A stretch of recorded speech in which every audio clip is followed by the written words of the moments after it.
Assalamualaikum warahmatullahi wabarakatuh.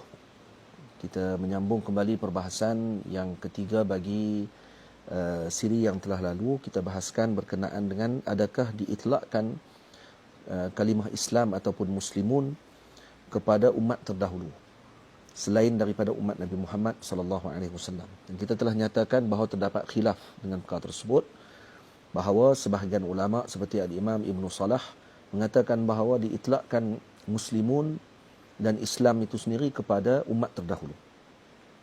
Manakala sebahagian ulama lagi merajihkan bahawa tidak disifatkan Muslimun ataupun Islam kepada umat, hanya kepada nabi-nabi sahaja. Ia digelarkan dengan Muslimun dan dikhususkan ini kepada umat Nabi Muhammad, digelarkan mereka dengan Muslimun dan diberikan kepada mereka dengan Islam seperti mana nabi-nabi terdahulu. Jadi kita lihat sambungan apa yang dinyatakan oleh Imam Ibn Hajar Al-Haytami di dalam kitab beliau.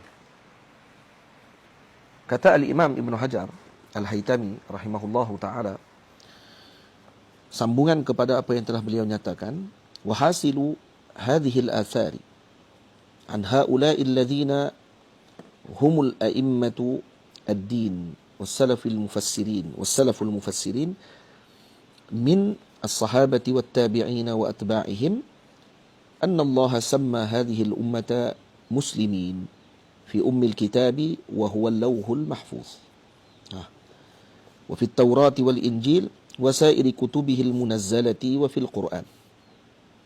Jadi hasil sini dengan makna tafsil ba'da al-ijmal. Ini berbeza dengan hasil dengan makna sebelum ini.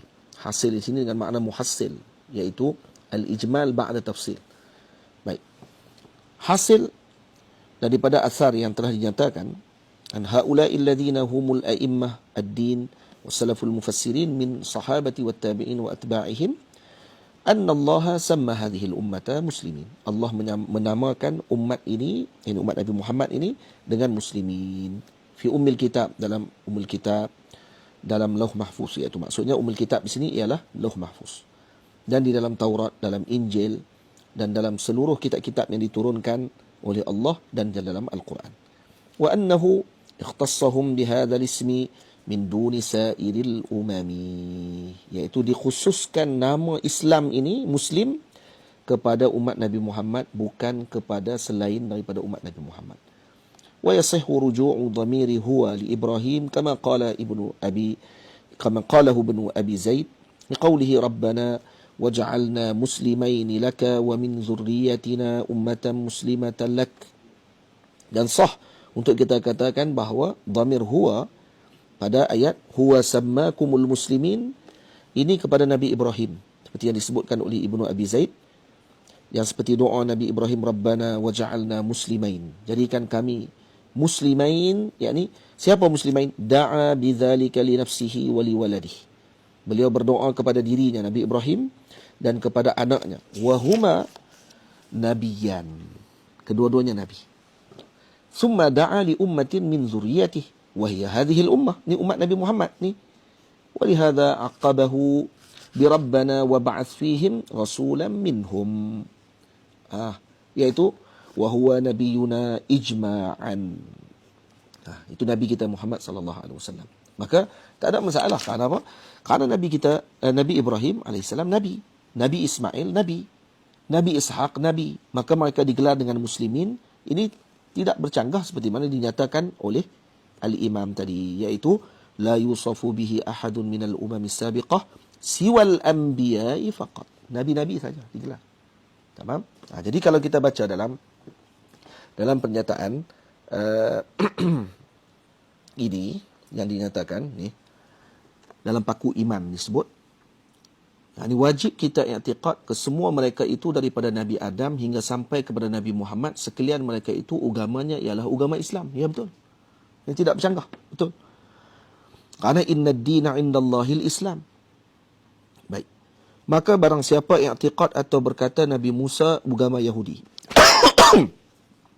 dan Nabi Isa agama Nasara, agama Kristian, nescaya jadi kafir murtad orang itu. Ya, betul. Kerana Nabi-Nabi Muslim, Islam. Dan Nabi-Nabi tidak diitlak dengan nama Nasara. Dan Nabi tidak akan disebut dengan Yahudi. Ini tepat, betul kena. Kalam Imam pengarang sahib kepada paku iman tepat. Dan ini tidak bercanggah langsung dengan pandangan para ulama yang menyebutkan dengan demikian. Masalah kita sekarang sini, Ashabul Kahfi, para umat terdahulu di kalangan pengikut-pengikut Nabi, adakah mereka digelar sebagai Muslim? Itu saja. Jadi kesalahfahaman ini menyebabkan kita berlaku kekeliruan dalam masalah tersebut. Padahal perkara ini tidak berlaku khilaf pun di kalangan tidak berlaku kekeliruan di kalangan ulama. Ya, masalah ini masalah khilaf.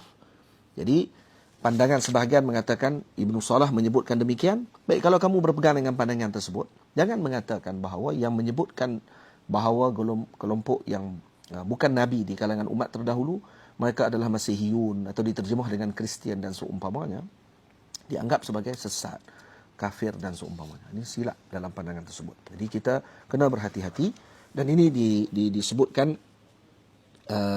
di dalam banyak hadis lagi yang dinyatakan oleh Al-Imam Ibn Hajar. Saya telah letakkan kitabnya, Fatwa Hadisiyah, pada muka surat 322 dan 323. Ini cetakan yang saya ada, Darut Taqwa, Dimashq, Suriah. Dan boleh buka dekat dengan kitab-kitab lama yang ditahqiq dengan kitab lama. Dan ini dalam Hawi lil Fatawi, ini cetakan Darul Jail, Beirut. Yang ini pada jilid yang kedua, muka surat 115. Dan ini dinyatakan dalam risalah beliau yang ke-57, 58, Itmamun Ni'mah fi ikhtisasil Islami bihadhil ummah. Ini ada dinyatakan. InsyaAllah ada rezeki saya cuba untuk diskusikan risalah ini dengan baik, insya-Allah taala. Dan tidak bertujuan video ini tidaklah melainkan hanya untuk percambahan ilmu dan pengetahuan kita terhadap masalah istilah dan juga pensejarahan perlu untuk kita melihat dengan teliti.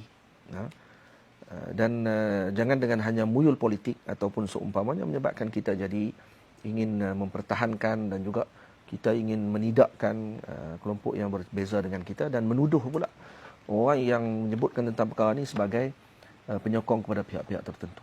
Kami di pondok, kaya di Zawiyah, kami hanya mempelajari ilmu. Wirid, zikir dengan tariqah Syaziliyah Siddiqiyah dan juga berpegang dengan akidah Ahli Sunnah wal Jamaah. Dan tidak kita mengabaikan dengan politik dan seumpamanya, tetapi kita tidak melibatkan di pondok kita dengan politik dan seumpamanya, dengan makna untuk menyokong pihak-pihak yang tertentu sampai kepada waktu tanggungjawab untuk kita menyokong ataupun kita mengundi, maka kita mengundi.